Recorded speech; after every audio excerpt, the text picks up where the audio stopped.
It almost seems like people in the influencer space and in the videography space love attention. They love the idea of making more money, more people fucking with their work. Yo, I love your videos. I love this. I love that. And that's an external reason, and it's an external goal that I don't think is the right North Star to pursue a journey. I think that's how you actually quit and fall off fast. Okay, be honest. During Yeah. podcasts, I've been editing and I see you looking at your head's like this, by the way. During a podcast, you're like this. Are Sometimes, you yeah, not the whole scrolling time. Instagram? Yeah, sometimes I'm looking. Like you're bored? No, not bored. I like to multi-think. You know what a biotome is? I don't, and I don't want to know. See, you bring It's these things up and exhausting. shit on me, and then you It's don't give me the chance to defend myself. It's crazy. because you sound like a guy we both know. You know, it's just Wait, ah. I feel uncomfortable with this conversation that's going on right now, where you're bagging Oh. on this guy and he can defend himself, and it's like 5-on-1. Oh, I feel uncomfortable I in this feel situation uncomfortable. right now. And I'm getting chirped because I said I feel uncomfortable. Yeah, That doesn't trying to seem create healthy boundaries, but I mean, fuck it. Maybe that's not the time and place to try to create healthy boundaries. I don't but know. I I don't know. think that's the I place don't where know. you double down on bad guyery. Bad Yeah. guyage. Okay, well, Mose, welcome back. What's going on, everyone? Thanks for tuning in once again.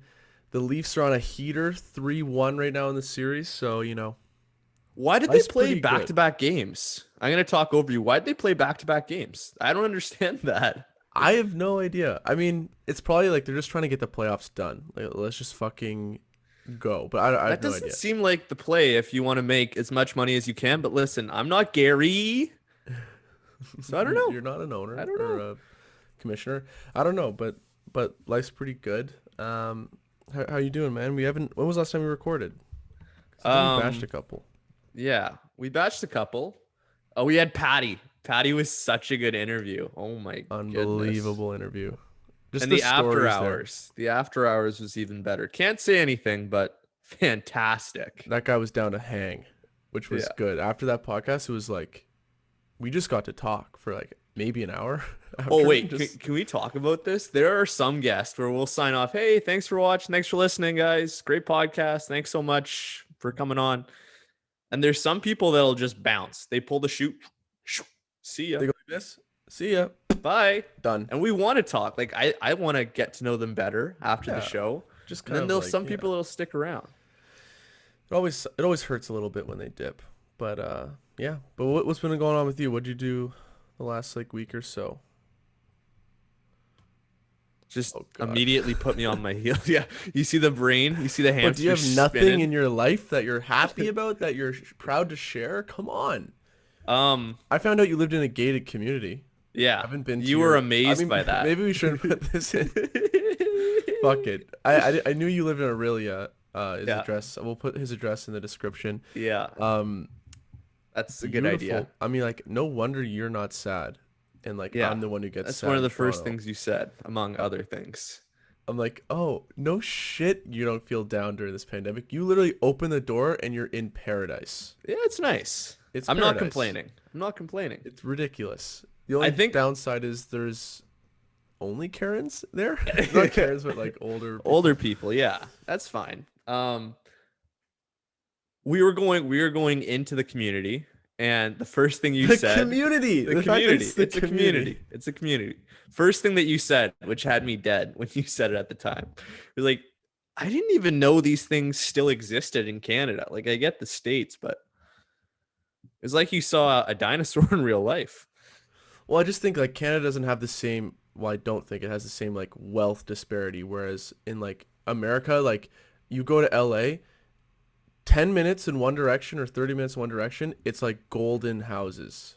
Like Yeah. people are literally burning money and like doing the most ridiculous shit with their money.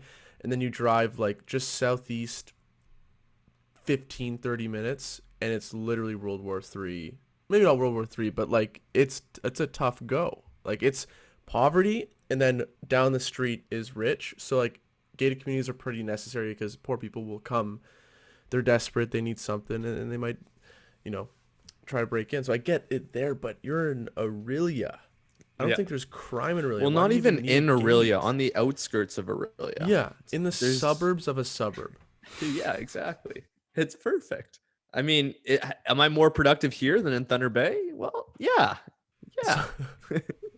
well, why is that? I feel like do people just pull up at your house In Thunder Bay, yeah. Yeah. and they'll just be like, "We're going to go drink this Well, alcohol." well, okay, so maybe not on a weekday, but I mean that happens a lot.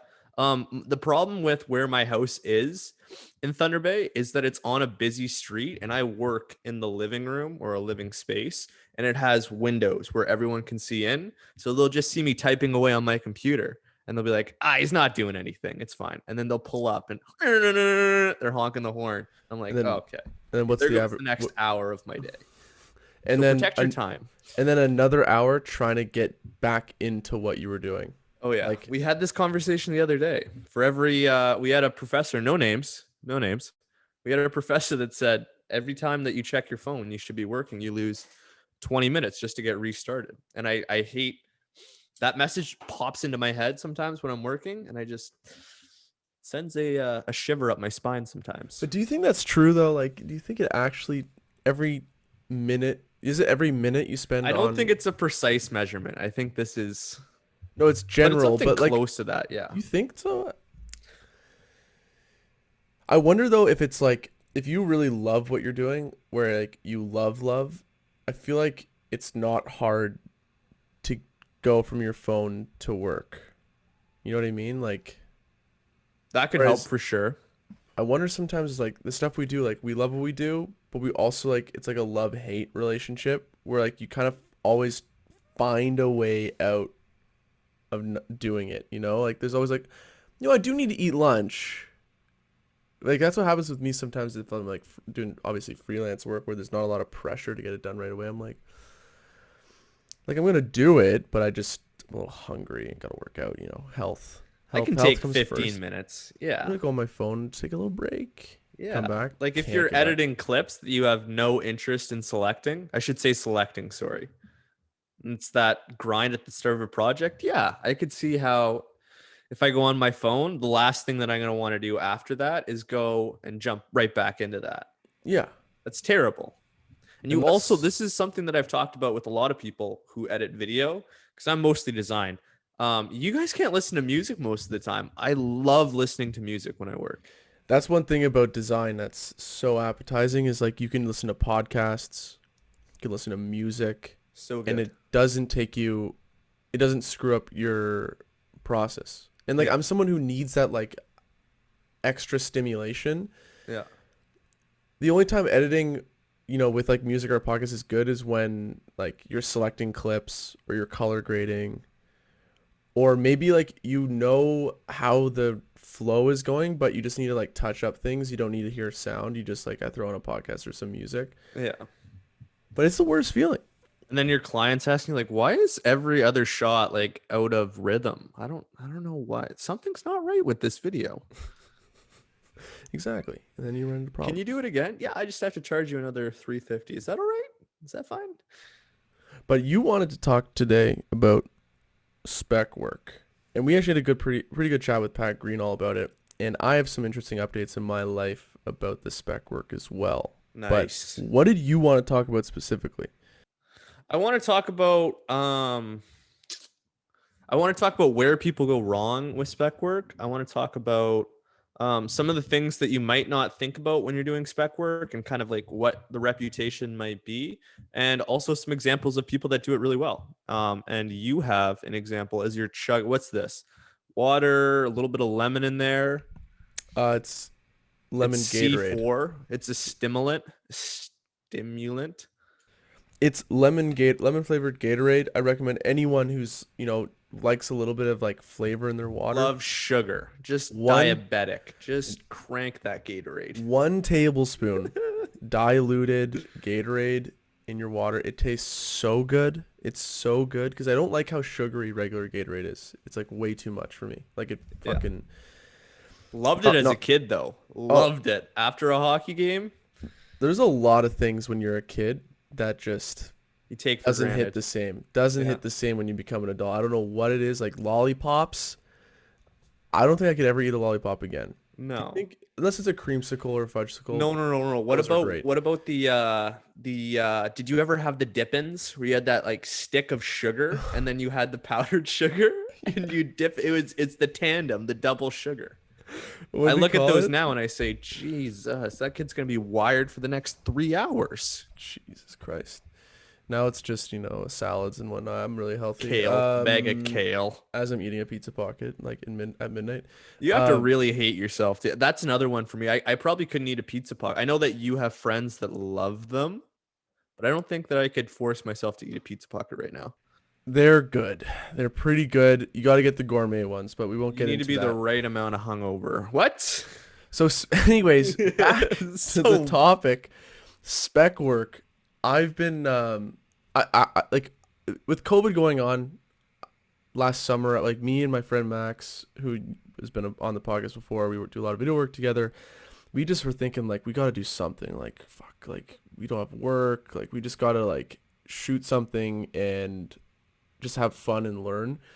So we kind of came up with this idea to do this thing called a Mars Blades ad, where you have Mars Blades is pretty much inline roller blades that you attach to the bottom of your old skates, and then you can just skate. And what happens is they rotate. So like if these are the blades, if you're listening audio only, my hand is the blades, and on top of it's the skate, and they rotate and rock like this. You're probably gonna have to see the video to actually know what I'm talking about, but it feels like when you're on them that you're actually skating.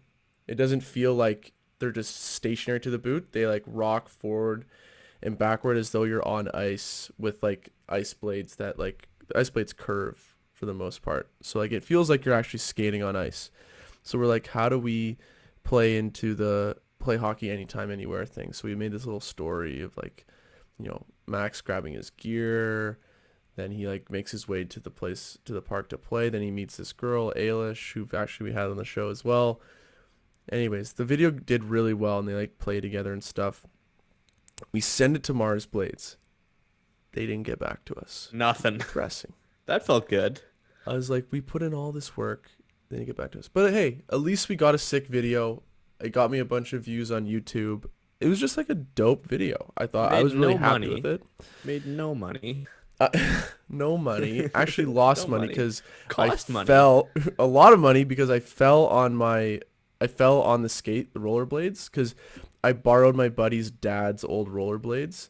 And they were That so was a good beat idea. up. They were so beat up and so destroyed that when I picked them up, he's like, "You can have them, by the way."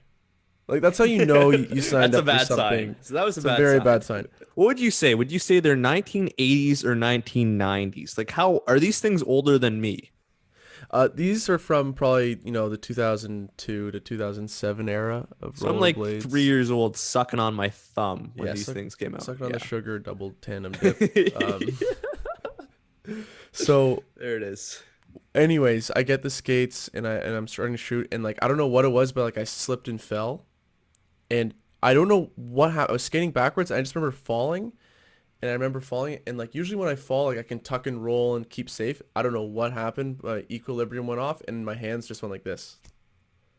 Like I remember visibly seeing and feeling my hands just open with my camera in it, and my camera just fell, and the lens fucking plastic. Thank God the glass didn't break, just the plastic just like shattered. And I had to buy a new Anyways, it cost like $375. There it was it a lot is. of money. That's what everyone was waiting for. Yeah, it sucked. But anyways, So the video you was dope. We sent it off. Video is and great. I sent it off, email and Instagram DM, nothing. We sent it off Crickets. November 8th. Nothing at Nothing. all. And I Nothing. was like, fine. Like, who cares? We made a good video. It was fun to do, and it's a good portfolio piece. And then literally 2 weeks ago, what is it? It was early May.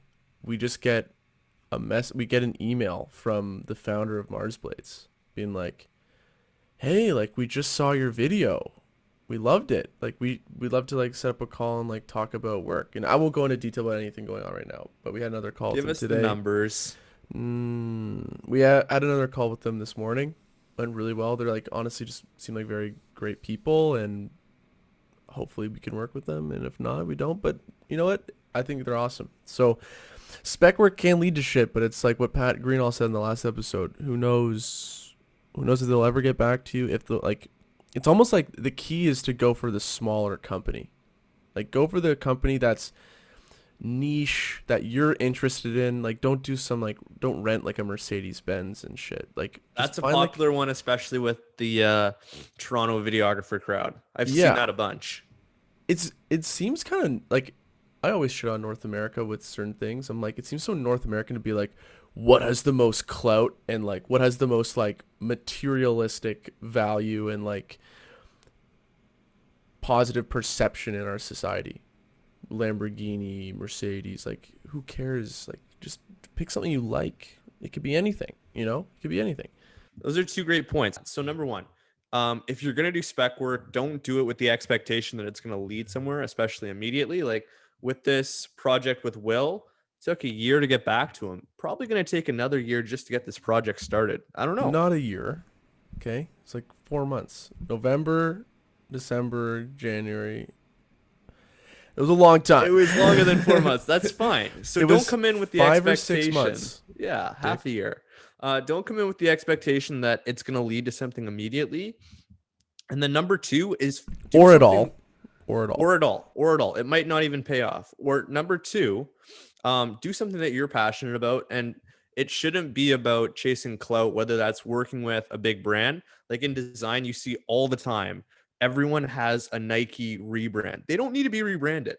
They're selling 15, I think it's less than that. I saw a stat the other day. It was like the average Nike shoe cost them $10 to make and they sell it for like $100. Crazy. They don't need a rebrand. Nobody needs to touch anything with that brand. So do something that you're passionate about and make sure that it's not super obvious that you are picking a subject or like you said with the Mercedes, like something that's just for clout that makes you look. I think a lot of times the motivating or the behavior behind it is that you want to be perceived as bigger than you are or working with bigger brands and clients. And that kind of goes back to the episode with Evan Hammerman where he was like, a lot of people like with their work, they don't focus on trying to get better, but moreover, they focus on trying to look cooler. Like there's this weird balance. This is going to get a little bit deeper on it. Like there is this weird thing with video guys where it's like this age, I think this like generation of videographers, like if we let me take a step back. If we look back at videographers in the early 2000s, 90s, maybe up until like the 2010s, they used to be older dudes, especially white guys who like had the camcorders. They're like the dads and they're like so into tech and gear and like, you know, like oh that shoots MP4, oh mine shoots MOV. Like they're all into codecs and shit, and they're really nerdy. And then now it's kind of turned into like these guys are like acting like rock stars and like influencers, and it's about them, not just about their work. Like it's about the individual and who they are, what they say and what they do and who they work with rather than just about your work. That's what I'm noticing a lot more. So, and I lost my train of thought. What's going on today? Great. That's awesome. No, I think that was a great point. I would say that there's a couple, I agree. You see that a lot. And one of the things that stuck out about the Pat interview that we dropped last week, check that out if you haven't already. I mean, he's such a good guy. Just slobbering all over him. Cut that out. But one of the things that stuck out was that there is this real divide within videographer like culture where you have on one side these people that are trying to be like video influencers. They're the ones that get the Airbnb in Tulum and they're doing the backflip into the infinity pool and they're driving the Jeep around, whatever. And then on the other side, you have the people that really, really care about the craft of editing, of filmmaking, of cinematography, whatever it is. These people are just obsessed with doing good work. And it's just different values, but it's something that's becoming even more obvious as this thing comes out, as this thing plays out rather. And I think it has a lot to do with how visible you have to be on social media. And a lot of it comes from like curating the perfect Instagram page. If you're the one of the people that kind of leans towards more of the, I want to be a creative influencer. I want to express myself through my feed. And it's like very color graded, very curated, very, it's very obvious in ways that you're trying to send an image out. But I guess we're all doing that on social media. So who am I to judge? Yeah. I mean, it's just Just ramble factor. yeah, That is the classic Mose ramble. Just but start something and go a million different places. Anyways, jump we in. love it. It's like, yeah, the people are. It's people are trying to be rock stars, and I think if you like, I feel like I've felt that way too, where you feel like your lifestyle isn't like the regular lifestyle. You're kind of like all over the place. You're doing cool stuff. You're making cool stuff. People are like really into your stuff. So like you feel like you have like a mini group of fans on your IG. So you kind of feel like you got some sort of like level of clout. And I think people worry, this generation worries so much about the clout, worry about, what brand I'm working with. A lot of videographers I talk to, they're like, yeah, I'm working with this brand, doing this thing. It's Yeah, the yeah. first thing out of their mouth. Yeah, and you're like, well, what does your video look like? Like, what is like the thing that you sell, the service you provide look like? And a lot of times it looks good and great, but then sometimes I'm like, you're more about trying to get to look cool, which is what Evan Hammerman was saying. He's like, a lot of photographers are just like, yeah, I worked with this guy and I did this thing and like you should fuck with me and fuck with my style because I did this, went to this show. When it's like, can I see your photos? Because a lot of people also get to go to get those clients, go to those events because they have the relationships, not necessarily because they're actually talented. Because Right. this game is all about relationships, and I've learned Right. that in working with Max. He's like changed my fucking life, with the relationships he's built and the knowledge he has of hockey and like the credibility he's like established in the hockey space due to his knowledge and just being a good guy, like just being someone people Just want suck to it hang out of out his with. belly button. I love this. It's so flattering today. Let's That's probably discuss. gonna get cut out. Well, you talked over me, so I'm probably gonna leave it in. That's Belly terrible. shots. I mean, yeah, Um, belly shots. that's the problem. So it's almost like getting back to the point about spec work, a little roundabout. Um, it you got to pick something like that isn't necessarily for the clout, but more for something you're interested in. I really like hockey. I grew up playing it. I watch it. Mars Blade it's an inline like rollerblading company that If you I'm need the looking at. I'm like, explanation, just rewind 15 rewind, minutes. watch Yeah. it, and Video. Make sure. make sure it's the video. And I was like, this is really cool. Let's make a video about it. And they're also a smaller company. They're a Swedish company, and voila, like the passion was there. We both have the knowledge, and then we got to have a conversation with them, and we clearly seem like guys who know what we're talking about because we And one like of the are in things the you didn't space. mention, I'm just gonna talk over you again. This is crazy. One of the things that you didn't mention is that like you grew up playing hockey. Max is the biggest hockey guy we know. We were talking the other week before this quarantine thing started, 5 years ago, it seems like you and Max more than you, but I think Max was doing either 3 or 4 skates a week. So this is Four to coming from like an five, authentic place. Yeah, like the kid and lives he and knows breathes hockey. and he knows everything about like equipment and gear and like shit going on in the hockey world. Like this guy's like, oh yeah, this player just signed to this agent and doing this thing. It's like, well, how do you know that? And he's just like, if you name any NHLer, he'll be like, and you say what school, what junior team or what NCAA school you go to, and what hand does he shoot with. He knows all of that shit, and what stick tape he uses, like the color of tape. Like he knows fucking everything about hockey. So like this goes into a greater point. And if you're a videographer who's aspiring to be something, or you already are dope, but you're kind of like looking to find like a foothold in like something, you gotta find out what you're interested in and like narrow in on that shit. If it's hockey, like really just focus on hockey and because you're good at hockey or maybe you understand hockey, it's gonna help your videos. But I find what screws me up sometimes is when people are like, oh hey, like could you do a video with me for this? And I'm like, I don't know that thing, and I try to do it and it just doesn't work out because I don't have the passion or the knowledge. So it's like just being able to know about hockey, especially have a partner who knows about hockey, it's made it so easy for me to like get work and maintain it in that space. It also made me think like I wonder if like if you're like a creator that wants to work with, maybe you want to like go to LA and work with a certain brand or an influencer or whatever it is. It's almost like you're if you want to get that job, you're better off not messaging them with just like a, hey, I have this reel, I do this. You're almost better off ripping their content and making new content off of what they've already done, and then packaging it in a new way and like sharing with them several times. Like I wonder with these like fan pages, I wonder if they ever think like, hey, I'm gonna make all this stuff, send it to the guy, and hopefully I can work with him one day. You know what I mean? Like I feel like that's probably the best way to find work. It's a lot Spec better than wise. saying, "Hey, I love your work. I love your brand. What can I do for you?" Like anytime that you put the responsibility to whoever runs that page to figure out how you can help them, I mean, you did it the wrong way. You lost. You lost. Here's the one caveat I do want to give to that when you are creating work for a brand. One of the mistakes that I see a ton, and I have been guilty of this, especially when I was younger and I was just reaching out to everyone because I wanted to work.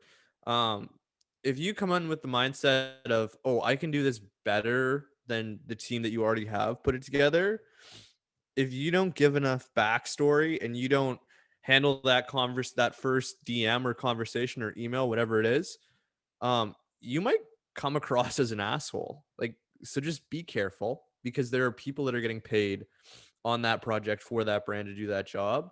Um, and if it's not clear that you have any idea about like the restraints that that team's working with, maybe they're doing 100 different things. Maybe they're managing a website redesign and trying to manage their social media. Like there's a lot that you don't see behind the scenes.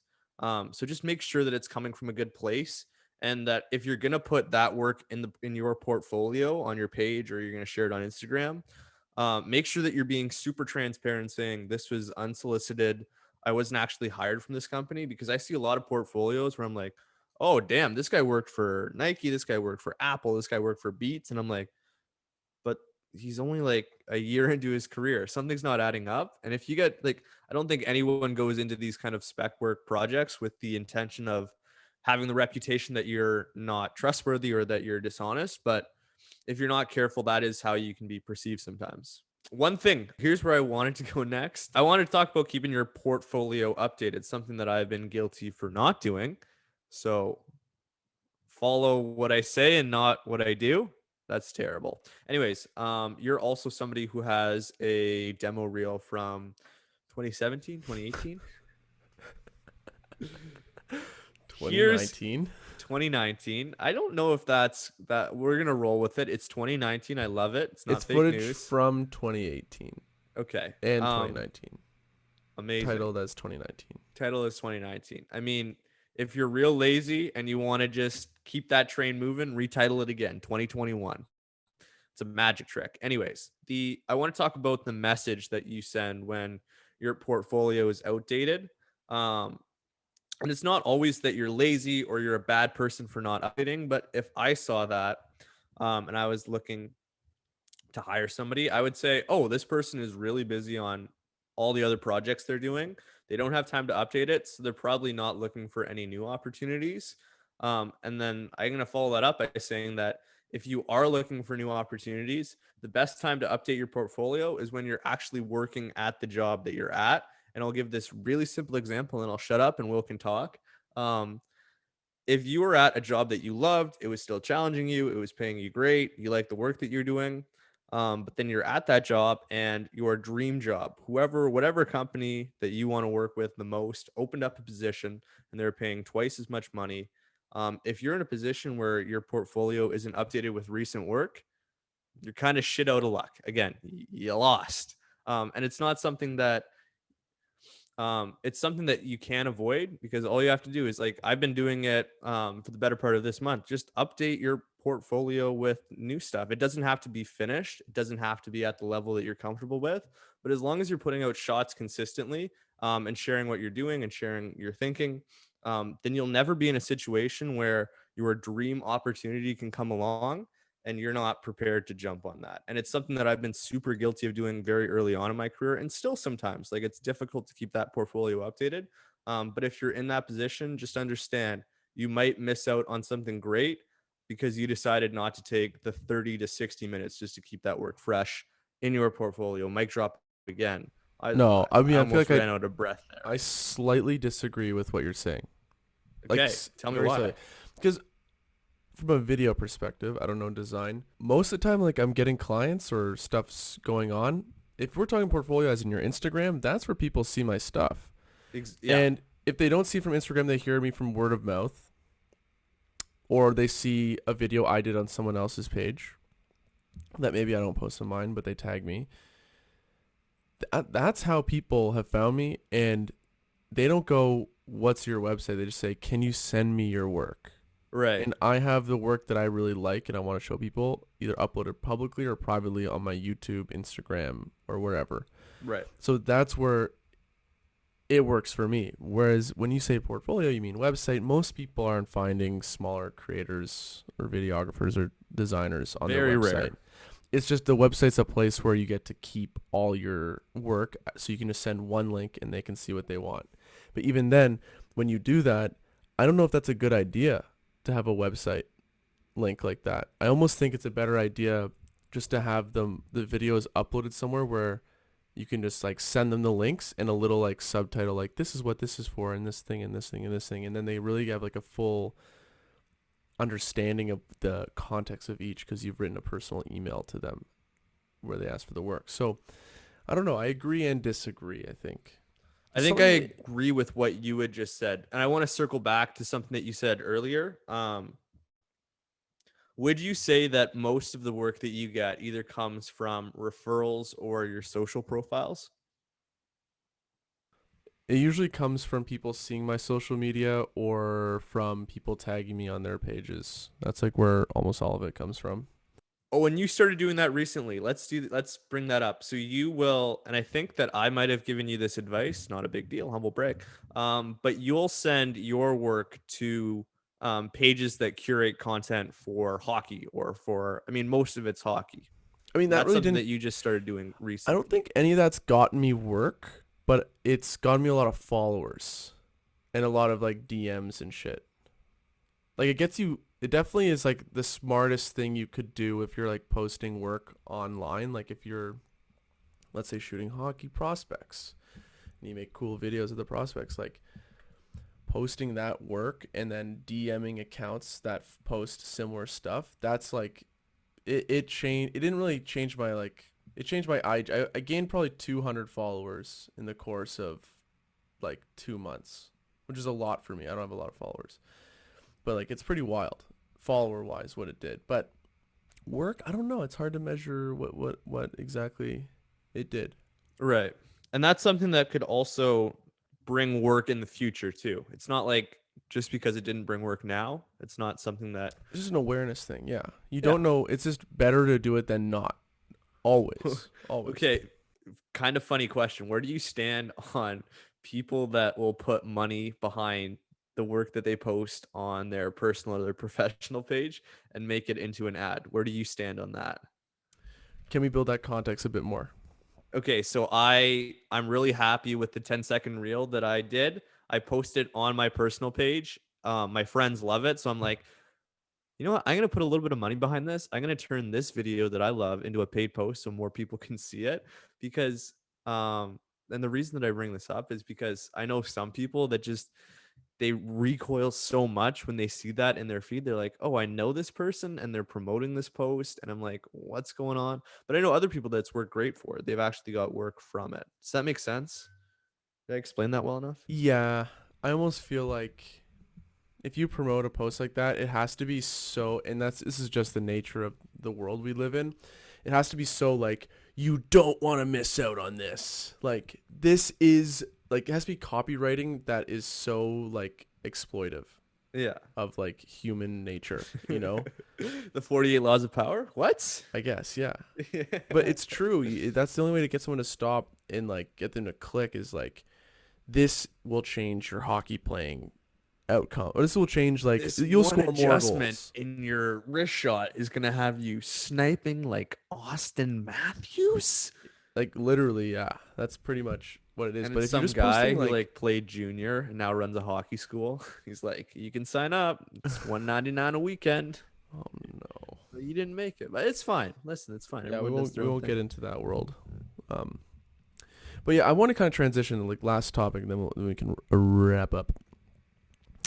I had a conversation with someone the other day, and they create content online, and there's this like feeling of lostness. You put in a lot of work on a certain project, and then like you also make content, and you just feel lost and not sure what to do next, and like you want more followers, you want more money, you want more of everything. But to get more, you need to focus on making content and building an audience, but that can be draining and tiresome. How do you think someone can deal with like that issue of focusing on external things, which I think a lot of people online do? And I think if we were to bring it into the context of my life, or your life, it's like, how do I get more clients that get me more work that also increase the level of my production? I'm not getting that. How do I then get it? And how does someone cope with that feeling? Because I think that's a feeling that makes a lot of people burn out and leave their industry. Right. Right. So I want to just clarify a couple things. I hear three things going on right now. Number one, you want to grow the account, right?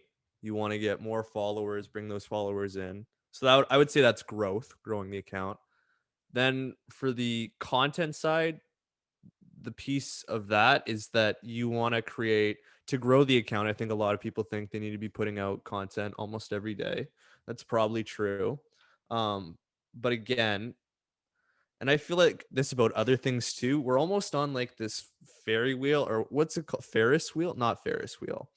Merry-go-round. This never-ending merry-go-round where you can put like an hour and a half into a post and feel really good about it, whether that's a video or a graphic, whatever.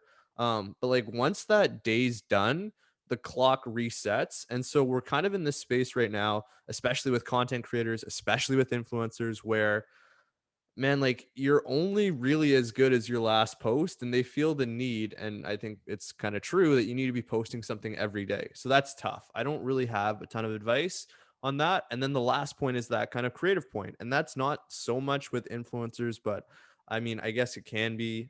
There's some overlap there. But for creative people, I think there is an internal need to keep working on new stuff and improve your skills. And that doesn't really mesh well with the idea that you have to post every single day. Because if you have to post every single day, I don't care who you are, you're going to find ways to be efficient. And if that's relying on editing things, if that's doing the same type of content, like, oh, if I show a workout and I only put in 3 exercises, it's way easier than just kind of freeballing it. Like, you'll find the formats and the pieces of content that do really well, and you'll lean on those. So I see that kind of internal creative need and the I need to post stuff every day to grow this account. Those things are often in conflict with each other, and it's something that you're going to have to kind of navigate as you do. But there's really no easy solution, and I think part of it's that there's no education in that space, right? Like the idea of being an influencer only came around like in the last 10 to 5 years, so it's really new. We don't have any kind of training or support for these people, and we're just starting to see like burnout for these kind of jobs is a really real thing. And these people are getting depressed, even though to the outside world, they have everything that you could want, and they work the quote unquote dream job. It really is the dream job, but You're the working for dream yourself. the dream job has every job has their downsides, and this dream job downside is a lot of pressure to keep going. It's hard to really take a break because you get tricked into thinking you have to post all the time. You gotta post. You gotta post. You gotta post. Um, and also it's like your average job doesn't have the day to day work that the influencer slash maybe videographer or graphic designer person has day to day, because you're not just making stuff, like you're not just like producing. Whereas like if you're at a business, it's like, all right, you write the memo. That's really disrespectful. All you do is memo ship. It's like you do this part of this project, they do this part of this project, and they do this part of this project, and this incorporation, they have enough money to have enough employees where like they can section it off. But like if you're an influencer or doing your own thing in the digital space, you're doing everything, and that is like draining.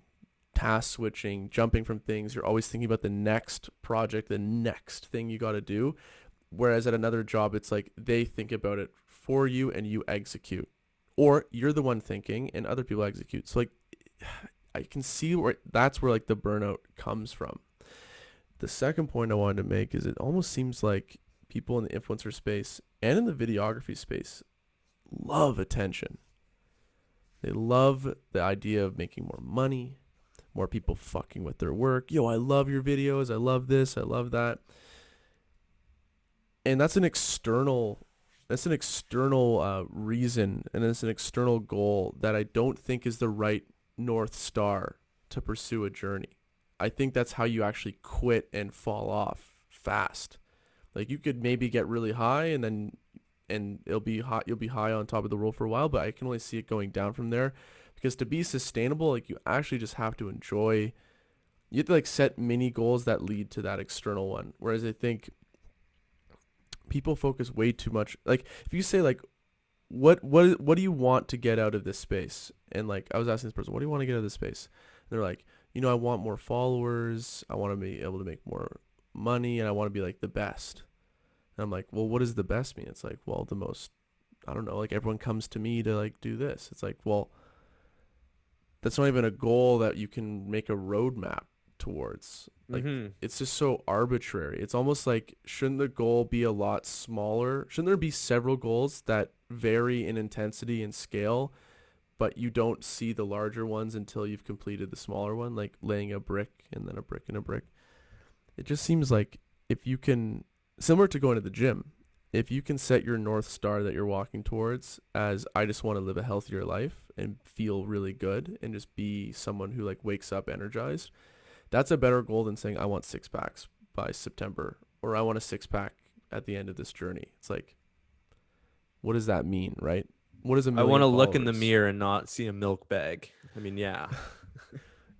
Exactly. But you got to get the right note. I think it's just a perspective and goal issue. It's like, if you were to vocalize your goals, what are they? And I want to hear them. And more often than not, they tend to be external, vain, unrealistic, unattainable goals. And I would add that maybe a lot of that is being fed by the culture and the environment that we live in, because those things are important socially.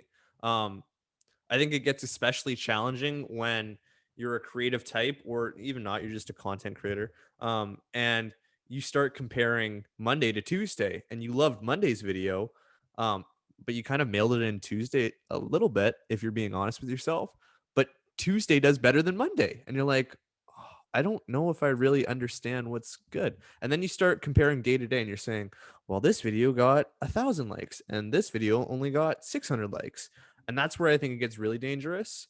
Um, but to that first point you brought up, I'm all over the place again. That first point you brought up, we're starting to see that having an organization is actually like really important. For all the pushback that I hear it a lot with our generation and generations younger, that I don't want to work for the big corporation or institution. I don't want to do university. University wasn't a good deal. Well, it turns out that like having those support systems are actually really important.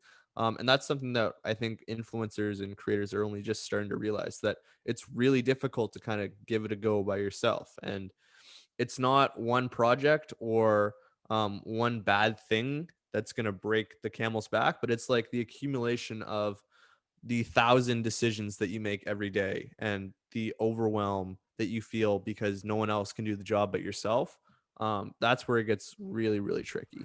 You're seeing it now with, I mean, Well, every Dobrik, I big mean, we don't have to YouTuber. get into the Dobrik thing, but I think he was very honest that a lot of the decisions and maybe risky behavior that they're doing with the vlogs is because he was kind of in charge of making all of those decisions, and the lines got real blurry between, okay, we're going to party and have fun, and we also need to shoot content. And there's that really fine line between having fun and when things get kind of destructive.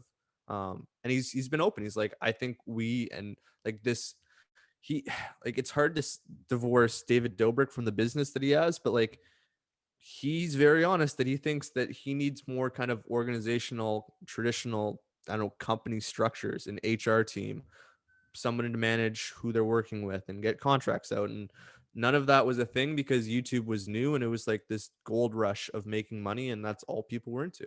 I mean, you look at every YouTuber now. they have a team.